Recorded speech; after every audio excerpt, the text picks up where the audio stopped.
하나님의 크신 은혜와 사랑이 여러분과 함께 하심을 믿습니다. 네.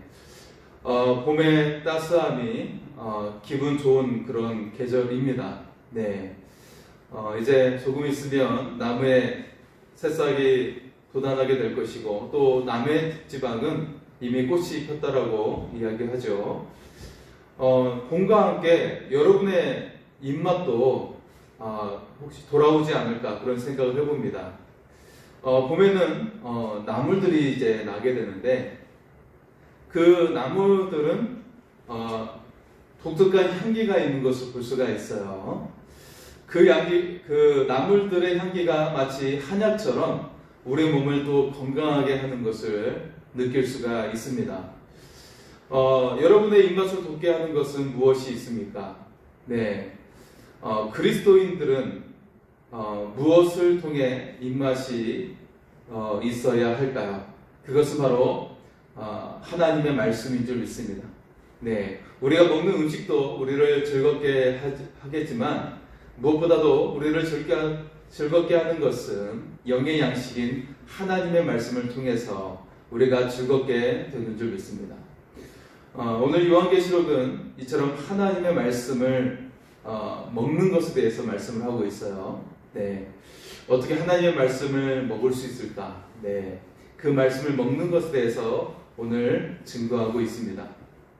먼저 그 말씀이 담겨져 있는 책을 들고 등장하는 천사가 오늘 말씀의 초반에 등장하게 되는데요. 그 천사가 범상치 않은 것을 볼 수가 있어요. 아주 힘센 천사가 등장을 합니다. 이 천사가 요한에게 다가오는데, 심판과 종말 사이에 그리스도의 버금가는 힘을 가진 천사인 것을 우리에게 보여주고 있습니다. 자, 천사의 등장 모습이 예사롭지 않은 그런 모습인데요. 자, 이와 같이 묘사를 하고 있어요. 먼저 구름을 입고 하늘에서 내려오고 있어요. 네, 구름을 입고 하늘에서 내려온다. 굉장히 문학적인 표현인데요. 어떻게 구름을 입고 올까? 구름에 둘러싸여 있는 그런 모습을 연상케 할 수가 있는데요. 예, 굉장히 아름다운 모습일 것 같아요. 구름을 둘러싸고 구름을 입고 하늘에서 내려온다. 자, 그리고 머리 위에는 무지개가 있다라고 그래요. 예, 머리 위에 무지개가 있으니 또 굉장히 아름다운 모습이겠죠. 그리고 그 얼굴은 해 같고 바른 불기둥 같다고 말씀하고 있습니다. 네, 해처럼 밝은 얼굴. 그런데 그 얼굴이 해처럼 빛나는 굉장히 강력한 그 빛이 얼굴에서부터 품어나오는 모습이고, 그리고 바른 불기둥 같다. 발도 굉장히 뜨거운 그런 타오르는 불기둥이 그 모습으로 보여지고 있습니다. 그리고 손에는 펴놓인 작은 두루마리를 들고 있다는 것이죠. 손 자체에 대해 묘사하지는 않고 거기에 들려있는 작은 두루마리에 대해서 강조하고 있는 말씀입니다. 그리고 오른발은 바다를 밟고 있고 왼발은 땅을 밟고 있다라고 그렇게 그 천사를 보여주고 있습니다. 그리고 그 천사가 이제 큰 소리로 외치며 말을 했다는 것이죠. 자, 이 천사의 모습을 구체적으로 묘사를 했는데, 이것은 이미 성경 속에 등장하는 하나님의 여러 가지 임재의 모습을 우리에게 보여주고 있는 그런 말씀들이죠. 노아의 홍수가 끝나면서 하나님께서 언약으로 주셨던 것이 무지개입니다. 그런데 이 오늘 본문에 등장하는 힘센 천사의 머리에 무지개가 이렇게 떠 있다라는 것이죠.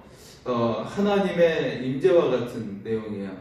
마치 이 면류관처럼 주어지는 그런 무지개 모습으로 등장하고 있습니다. 그리고 출애굽할 때 하나님께서 이스라엘 백성을 이끄시기 위해서 구름 기둥과 불 기둥으로 인도를 하셨죠. 그런데 이 천사의 그 발 모습이 불기둥이라고 그렇게 말씀을 하고 있는 것입니다. 하나님의 임재를 상징하면서 그 백성을 이끄시는 그 하나님의 인도하심을 우리가 나타낼 수가 있는데요. 자, 그리고 해와 같이 빛나는 얼굴은 압도적인 영광을 나타내고 있는 것이고, 그리고 그 발로 바다와 땅을 밟고 있다고 했어요. 그것은 그의 영향력이 온 땅에 가득하다라는 것을 말씀하고 있는 거예요. 예, 여러분, 이 지구 자체가 땅과 바다로 이루어지지 않았습니까? 이처럼 바다와 땅을 밟고 있다. 온 땅을 통치하시는 그 강력한 영향력에 대해서 말씀하고 있는 것이죠. 그는 마치 다시 오실 주님과도 같은 모습입니다. 어쩌면 예수님을 보여주기 위해서 지금 이 힘센 천사의 모습으로 그렇게 미리 예고하듯이 보여주고 있는지 모르겠습니다. 자, 그 힘센 천사가 요한에게 했던 일은 작은 두루마리를 전달했다라는 거예요. 네, 작은 책을 전달했다라는 것이죠. 자, 3절에 천사가 사자가 부르짖듯이 외치고 있습니다. 네, 여러분 사자의 외침을 들으면, 직접 들으면 막 온몸이 전율하죠. 그 낮은 톤의 그 음색이 굉장히 우렁차면서 우리의 모든 심령, 우리를 전율시키는 그런 울음소리를 내는 것을 볼 수가 있어요. 근데 이 천사가 이처럼 사자가 부르짖듯이 외쳤다라는 것이죠. 근데 7우레가 소리내어 말했습니다. 자, 이 사자의 울음소리가 굉장히 우렁차기 때문에 마치 천둥과 번개가 치는 것처럼 우레소리로 그렇게 7우레 소리가 말을 했다라고 그렇게 표현을 하고 있습니다. 자, 이것은 시편 29편을 생각나게 하는 그런 말씀인데요. 시편 29편에는 우레소리를 통해 하나님께서 이 백성을 향해 말씀하고 있는 것을 표현하고 있어요. 예, 하나님께서 우레소리를 내고 계신다. 그렇게 반복해서 말씀하고 있죠. 자, 그 소리의 내용은 세상을 심판하시고 자기 백성에게는 힘과 평화를 주시는 그런 하나님의 모습이 그 속에 등장하고 있습니다. 그리고 그 하나님을 예배해야 한다라고 그렇게 시편 29편은 말씀하고 있는 것이죠. 자, 요한은 이처럼 우레소리로 등장하시는 그 하나님을 경외하면서 그 7개의 회개의 외침에 감탄하여 펜을 들 수밖에 없었어요. 그래서 그것을 기록하려고 펜을 딱 들었는데, 그런데 하늘에서 들리는 음성은 그것을 기록하지 말라고 말씀하고 있습니다. 기록을 금하셨다라는 것이죠. 자, 왜 기록을 금했을까? 자, 이 메시지가 감춰져 있다라는 것이죠.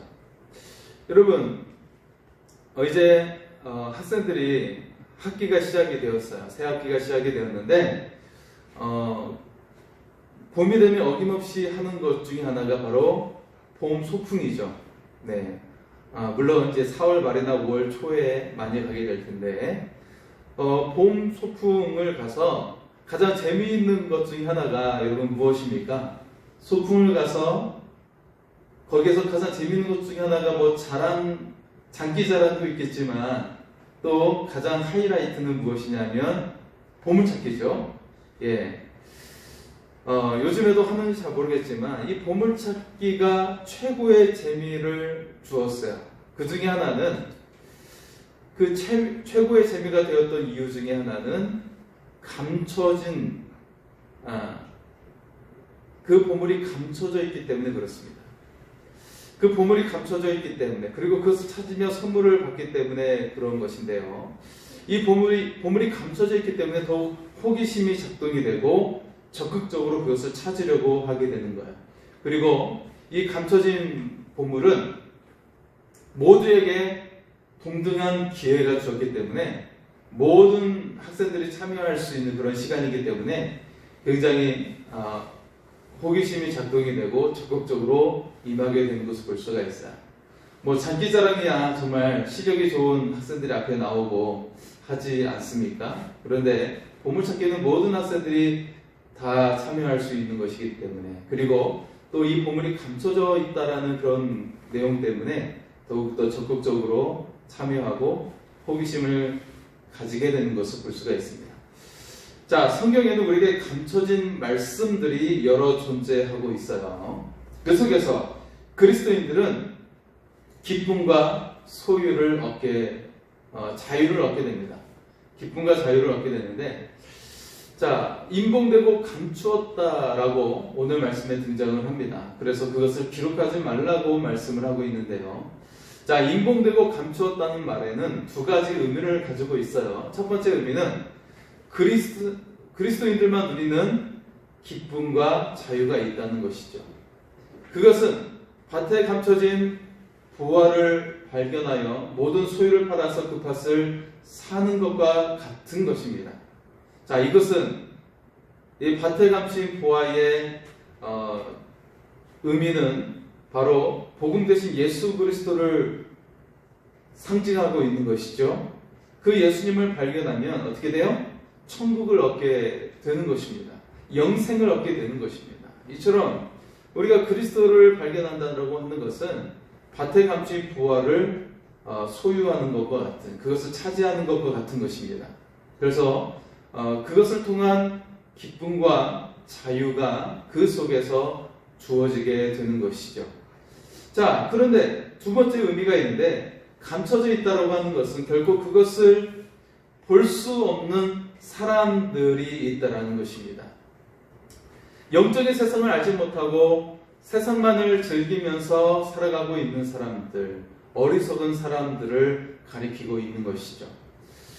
이들은 자신의 선택과 행위로 인해 심판을 면치 못한다라고 요한계시록은 말씀하고 있습니다. 자, 여러분, 복음의 능력이라고 하는 것은 모든 것을 아는 것을 통해 오지 않습니다. 내가 이것을 완벽하게 알아야 내가 그것을 받아들이겠다라고 하는 것은 굉장히 어리석은 사람이라는 것이에요.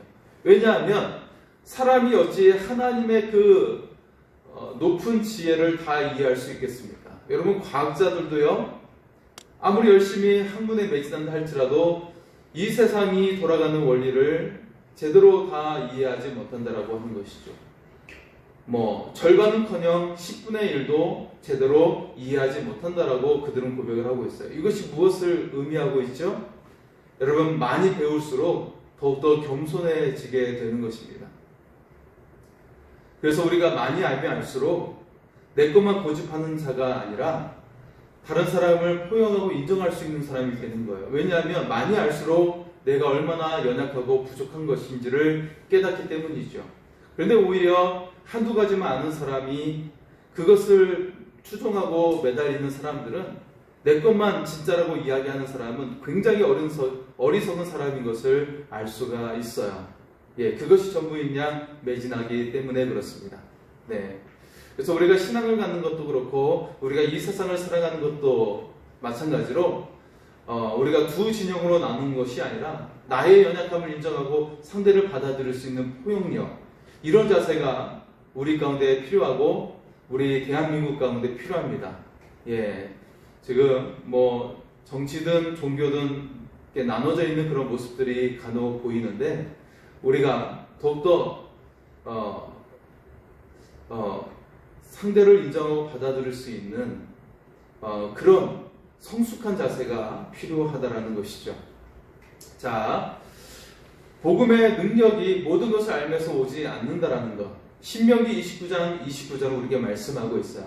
감추어진 일은 우리 하나님 여호와께 속하였거니와 나타난 일은 영원히 우리와 우리 자손에게 속하였나니 이는 우리에게 이 율법의 모든 말씀을 행하게 하심이니라 말씀하고 있습니다. 네, 감춰진 일은 하나님께 속하였다라고 분명하게 말씀하고 있죠. 또 고린도전서 13장 19절은 우리는 부분적으로 알고 부분적으로 예언한다고 증거하고 있습니다. 우리는 하나님의 뜻과 계획을 제한적으로 알게 되는 피조물임을 겸손히 인정해야 한다는 것이죠. 그래서 우리는 겸허한 마음으로, 겸손한 자세로 주님의 뜻대로 살아가려고 하는 그런 자신을 낮추는 그런 모습이 필요하다라는 것입니다.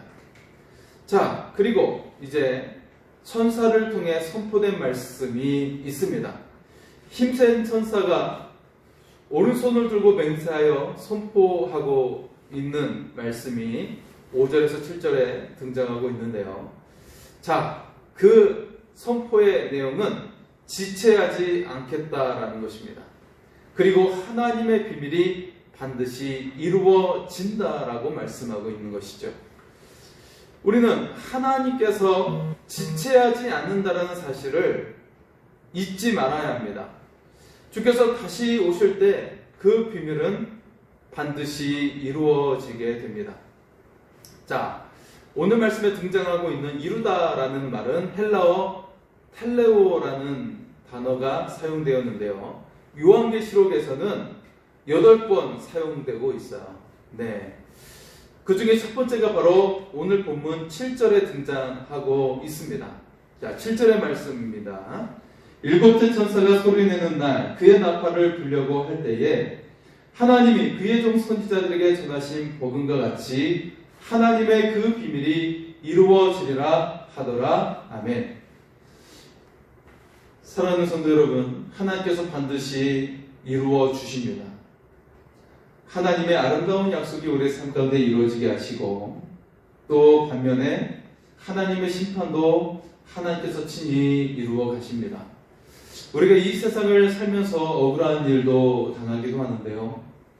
그들의 죄악을 하나님께서는 결코 잊지 아니하시고 그 죄악도 분명히 갚으십니다. 이 세상에 많은 그런 부조리들이 있고 온전치 못하는 것들이 있는 것을 볼 수가 있어요. 그래서 때때로 우리는 그로 인해 억울하기도 하고 분노하기도 하는 것을 볼 수가 있습니다. 하지만 반드시 하나님은 그 죄악을 향해 죄악을 정의를 베풀어 주신다는 것입니다. 자, 그리고 또한 분명한 것은 하나님께서는 하나님의 백성들에게 아름다운 역사를 반드시 이루신다는 것입니다. 네. 그래서 이 사실은 우리에게 위로를 주고 우리가 믿음으로 굳건히 설 수 있도록 결단하게 하는 것을 볼 수가 있어요. 하나님께서 반드시 이루신다는 것이죠. 오늘날 대한민국을 비롯해서 세계 곳곳에 복음이 서는 것이 굉장히 연약한 상태에 있다는 것을 볼 수가 있어요. 어쩌면 마지막이 더욱더 가까이 왔기 때문에 이런 현상이 일어날 수가 있습니다. 하지만 분명한 것은 하나님께서 반드시 이루신다는 거예요. 구원의 백성들에게는 하나님의 영광을 이루시는 것이고요. 하나님을 알지 못하는 자들에게는 그들이 하나님께 돌아오도록 회개의 기회를 주시기도 하십니다. 반면에 죄악으로 고집하는 자들에게는 심판으로 이루시는 것을 볼 수가 있습니다. 우리가 신실하신 그 하나님을 의지해서 믿음의 반석 위에 설 수 있기를 소원합니다. 이제 오늘 말씀의 가장 핵심이 되는 작은 책에 대해 등장하고 있어요. 8절에서 9절 말씀에 하늘의 소리는 요한에게 두루마리를 가지라고 말하고 있습니다. 이어서 그 책을 요한에게 먹으라고 하시고, 그리고 요한은 그 책을 먹게 됩니다. 자, 천사가 들고 있던 책은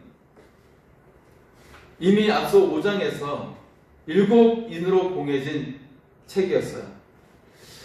이 책을 어린 양이 인을 뗀 것으로 예수 그리스도를 통한 종말의 도래를 우리에게 알려줍니다.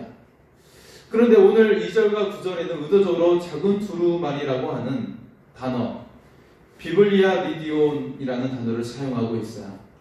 네, 작은 두루마리다. 그냥 두루마리라고 해도 될 텐데 작은 두루마리라고 그렇게 구체적으로 우리에게 소개하고 있는 것이죠. 이는 요한이 그 전체가 아니라 제한된 계시를 먹은 것을 나타내고 있는 것입니다. 전체가 아니라 제한된 계시를 먹게 된 것이죠. 즉, 다 이해할 수 없는 말씀으로 인해서 절망하기보다는 이를 마땅히 여기고 겸손히 말씀을 먹으라는 것이죠. 하나님께서 말씀을 주시지만 요한에게 가져다 먹으라고 또 말씀을 하고 계세요.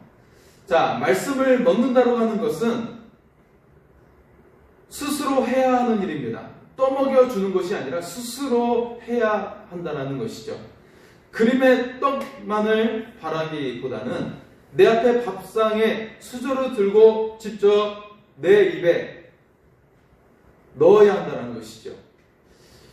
자, 이 말씀은 설교를 듣고 끝내는 것이 아니라 스스로 이 말씀을 먹어서 소화시키고 그 말씀을 묵상하고 삶으로 살아내야 한다는 거예요. 삶으로 적용해야 한다는 것입니다.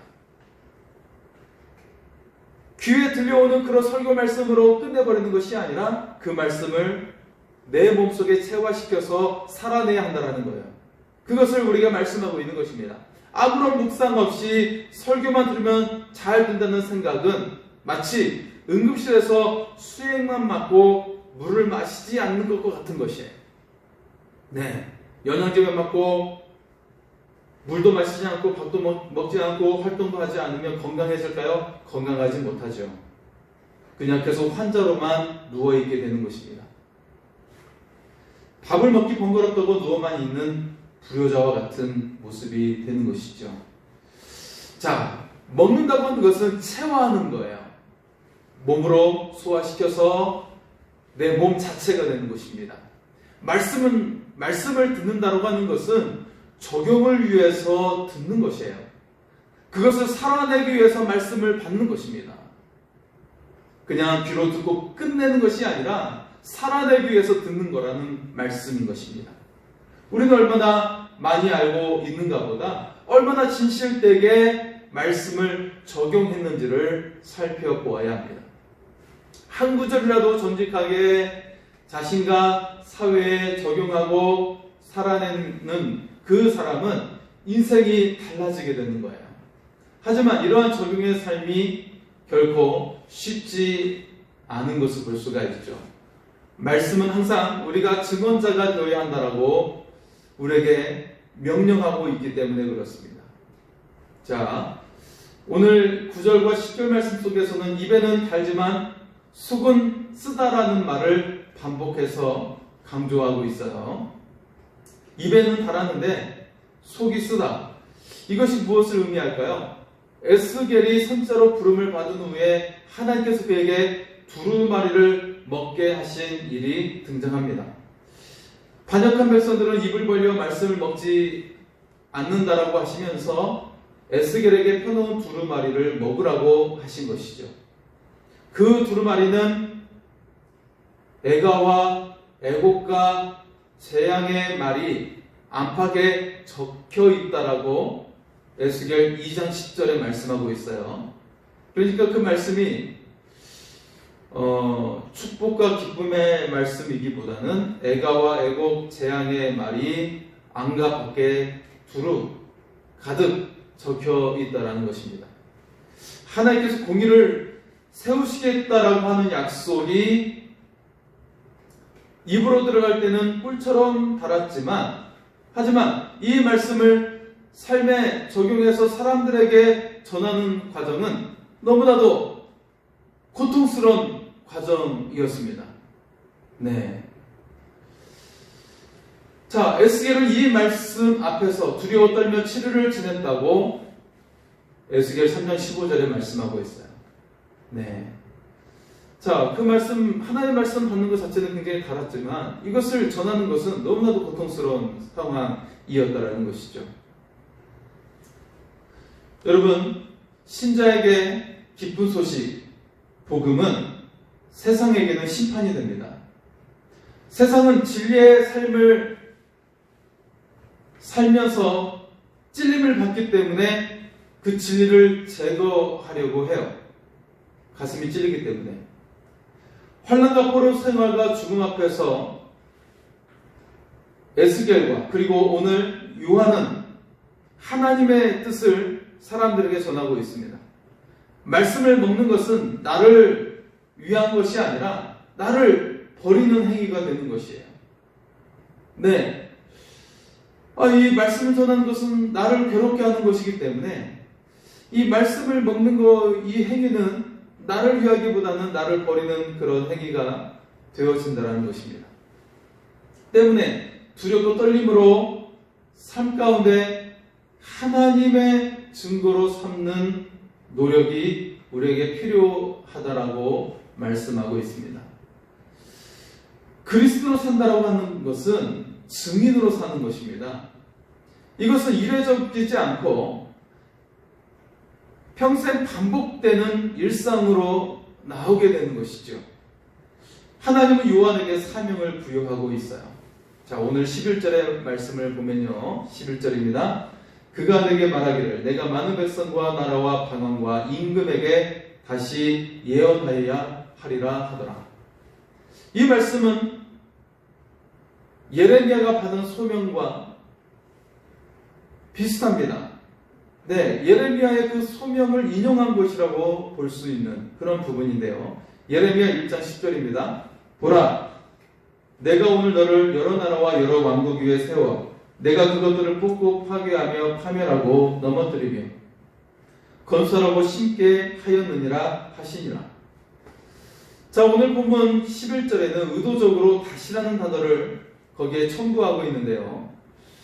요한에게 하나님의 말씀이 다시 주어졌듯이 요한도 다시 계속 말씀을 전해야 했다라는 것이죠. 하나님께서 요한에게 하시는 것처럼 우리들에게도 계속해서 말씀의 증언대 위에 서게 하십니다. 요한계시록이 요한을 통해 우리에게 전해졌어요. 우리들도 증언자로 살기 위해 사력을 다해야 하는 것입니다. 사도 바울은 갈라디아서 4장 19절에 우리에게 말하기를 믿음의 자녀들 안에 그리스도의 형상이 이루어지기까지 반복해서 그들을 위해 해산하는 수고를 하였다고 우리에게 전하고 있습니다. 네, 반복해서 믿음의 자녀들 안에 하나님의 형상이 이루기까지 반복해서 전하는 그 수고를, 해산하는 수고를 끊임없이 반복하고 있다라고 말씀하고 있어요. 이제 교회도 그리고 우리들도 이처럼 해산하는 수고를 해야 됩니다. 교회가 교회 자체를 유지하기 위해서 숫자를 불리는 일에 주목하는 것에 초점을 맞추는 것이 아니라 말씀의 증언자로 살아가는 것에 초점을 맞춰야 하는 거예요. 말씀대로 살아가고 하나님의 백성답게 살아가면 자동적으로 생명의 역사가 일어나게 될 줄 믿습니다. 네, 우리가 숫자에 초점을 맞추는 것이 아니라 우리가 말씀 자체에 초점을 맞추고 하나님의 백성으로 살아내는 것에 초점을 맞추면 생명의 역사가 저절로 일어나게 된다는 거예요. 우리가 서로 사랑하면, 하나님의 백성으로 서로 사랑하면 이처럼 생명의 역사가 우리 가운데 일어나게 될 줄 믿습니다. 복음의 말씀은 믿는 자에게는 공개된 보석이요 생명이 됩니다. 반면에 믿지 않는 자들에게는 심판과 파멸로 오게 됩니다.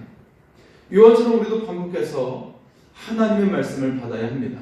그리고 지속적으로 말씀의 증언자로 살아가야 하는 것이죠.